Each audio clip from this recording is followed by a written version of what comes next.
خبر شامل کرتے ہیں پنجگور سے ختم بخاری شریف و تکمیل قرآن للبنات کی دستار بندی و شال پوشی کی ایک پروقار تقریب جامعہ روضۃ الاقراء للبنات سوردو میں منعقد ہوئی۔ دستار بندی کی تقریب کے مہمان خاص بلوچستان کے ممتاز عالم دین و مذہبی اسکالر، جمعیت علماء اسلام کے مرکزی رہنما سابق سینیٹر مولانا فیض محمد تھے، جبکہ دیگر مہمانوں میں مفتی مکران مولانا مولا بخش، مولانا عبدالکریم، مولانا قاضی محمد اسلم، مولانا محمد شریف، مولوی پذیر احمد، سعید راج پات، نعت خواں امان اللہ نعمانی شامل تھے۔ مدرسہ جامعہ الاقراء سوردو کے مدیر حافظ عبدالواحد صدیقی نے مہمانوں کا استقبال کیا۔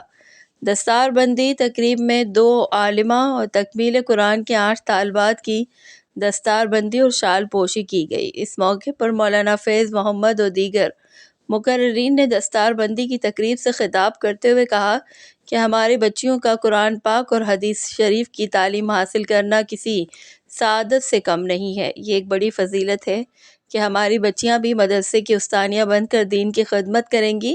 مقررین نے کہا کہ اعمال کی قبولیت کا دار و مدار نیتوں پر ہوتا ہے، جب نیت صحیح ہوتی ہے تو اعمال بھی قبول ہوتے ہیں۔ انہوں نے کہا آج علماء اور طلباء کو جو مقام ملا وہ قرآن کی بدولت سے ہے۔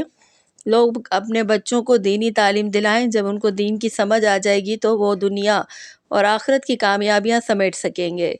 مقررین نے حافظ عبدالواحد صدیقی کے کردار کو سراہا اور کہا کہ سوردو ایک تاریخی شہر ہے جس کی شناخت مولانا رحمت اللہ جیسے برگزیدہ شخصیت کے طفیل ہے۔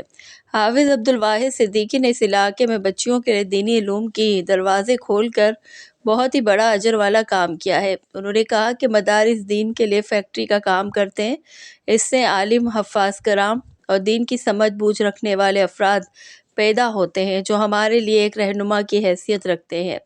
تقریب کے اختتام پر فارغ ہونے والے طالبات کی شال پوشی اور دستار بندی کی گئی اور حاضرین مجلس کے لیے ظہرانے کا بھی اہتمام کیا گیا تھا۔